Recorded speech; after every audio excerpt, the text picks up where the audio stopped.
primeira visita, doutora? Ganhamos o nenê, né? Ela tem um bebezinho lindo, maravilhoso. Então, vamos lá. Como odontopediatra, eu atendo crianças, bebês e também gestantes. Então, a primeira visita pode ser dentro da barriga da mãe. Olha, que legal. interessante. Então, assim, muitas gestantes não vão ao dentista de medo, porque muitas pessoas têm medo de atender gestante. Tipo, gente, não, gestante precisa de tratamento odontológico. É claro que coisas eletivas, a gente não vai fazer um clareamento numa grávida. Sim. Né? Tem o bom senso. Mas, ó, grávidas precisam fazer limpeza. Se a grávida tem dor de dente, precisa ser tratado, tá? Enfim, essas coisas podem ser feitas. E essa consulta, quando acontece com um especialista em odontopediatria, então, por exemplo, esses dias eu atendi uma amiga minha que tá grávida. Além, é claro, de fazer uma limpeza, uma profilaxia, né, na boca dela, eu já aproveito para passar algumas orientações. Então, assim, olha, não sei se você sabe, mas eu vou te passar algumas orientações. Então, ó, a higiene bucal do bebê, ela não precisa ser feita antes de ter dente, porque tem muita mãe, o bebê com 1 mês de vida, fica limpando gengiva, isso não precisa. Isso eu posso falar na consulta de pré-natal. Além disso, eu posso falar sobre uma coisa muito importante, sobre a amamentação. Então, às vezes, as mães chegam pra mim e já perderam a amamentação. Nessa consulta de pré-natal, eu pego essa mãe grávida, essa vontade de amamentar. Então, eu posso passar informações importantes. Olha, o freio lingual é uma estrutura anatômica que todos temos, né? Só que a questão esse freio ele não pode limitar a movimentação de língua. Quando esse freio limita, ele pode impactar a amamentação. Sim. Passar essa orientação para a mãe, não deixar fazer o pique no hospital, procurar um odontopediatra para fazer esse procedimento. Né? Então, assim, são orientações. E às orientações... vezes não é nem necessário, porque eu costumo falar que a profissão é cada um na sua, né? Cada um na sua. E é tão confuso em relação a essa questão do pique, né? Porque eu já escutei fono pode fazer, odontopediatra, otorrino. Na verdade, assim, fono não pode fazer. A fono, ela faz muitas vezes o pré-operatório e o pós-operatório. Quem que pode realizar, né? O procedimento. Então, somos nós, dentistas e médicos cirurgiões. Então, por exemplo, um otorrino, um cirurgião pediátrico, podemos sim, eles podem sim realizar, tá bom? Sim. E nós odontopediatras. A questão pra gente realizar um procedimento bem feito, né? A gente precisa, independente do profissional que vai estar realizando, a gente precisa fazer o procedimento correto. E o PIC é só a liberação da primeira membrana. Então, o PIC, ele ainda restringe a movimentação de língua. Pode ser que, por exemplo, nossa, mas minha filha fez o PIC e mamou melhor. Tudo bem, pode ser que ajudou na amamentação. Então, tapou ali o sol com a peneira. Só que mais pra frente, provavelmente, seu filho vai ter ainda algum impacto. Eu fui um bebê que foi feito PIC, tá?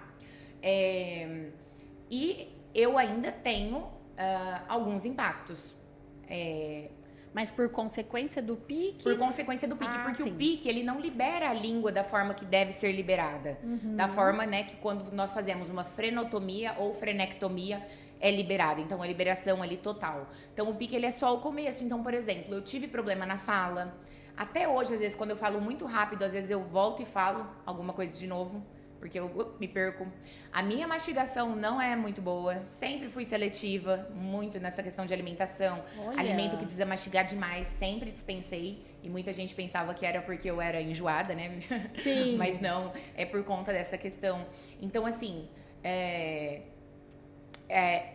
o pique, ele acaba não resolvendo. Sim. Então, precisa ser o procedimento. E aí, o procedimento, ele pode sim ser realizado por nós, dentistas, e por médicos cirurgiões, tá? Mas tem o tempo certo Mas também, tem. porque bebezinho... Bebê também, eu faço às vezes com 1 dia de vida. Ah, é? Assim que diagnosticado, é importante ser feito, Entendi. tá? Tem bebês que eu faço com... Esses dias, semana passada, eu fui no HCM fazer de um bebê, de 1 dia de vida, que a mãe me conhecia, teve essa instrução e me chamou. Então, Olha o que pré-natal legal, odontológico, ele é importante. Então, assim, quando que a gente entra nessa mãe? Quando a primeira consulta? O ideal seria o pré-natal odontológico. Mas, infelizmente, a gente sabe que essa não é a realidade, que muitas pessoas, às vezes, acabam continuando fazendo limpeza com o seu próprio dentista e acabam nem tendo essas orientações, e aí acaba passando, né? E aí, quando, se essa mãe não recebeu essas orientações, quando que é importante, né, levar o bebê? Então, seu bebê nasceu, quando que você vai levar? Então, eu falo que tem algumas fases que o bebê pode ir ao odontopediatra, tá? A primeira nos primeiros dias ou meses de vida, para, por exemplo, uma questão de língua presa. Sim. Uma avaliação dessa língua. Então, assim, o bebê, ele pode ser avaliado por nós odontopediatras com 1 dia de vida, se precisar. Até para ajudar na questão da amamentação, né? Exatamente. Quantas mães têm essa dificuldade e acaba desistindo, Muitas mães. né? E às vezes a gente faz, hoje em dia tem aquelas, não são bem as doulas, tem umas pessoas especializadas ali que vai em casa, Consultores de ajuda. amamentação. Mas assim, né, recentemente eu tive essa experiência com a minha filha, né, em relação ao meu neto, e nós não tivemos sucesso com esse tipo de ajuda. E você vê, em nenhum momento a gente foi orientado a ir, talvez, Avaliação com né, o odontopediatra. que você talvez teria ajudado bem melhor, né, na sucção ali do benício, em relação ao encaixe da mama. Na verdade, E- assim, a gente fala que teria que ser um combo, né, completo. Então, assim, o pediatra é muito importante, com certeza, né, todo bebê precisa. Além disso, consultoras de amamentação são muito bem-vindas. Além da consultora de amamentação, às vezes esse bebê até tá com a pega certa, mas ele não consegue fazer uma sucção efetiva. Às vezes ele precisa passar pela fono, porque às vezes o problema é alguma questão ali que a fono pode ajudar, alguma tensão oral.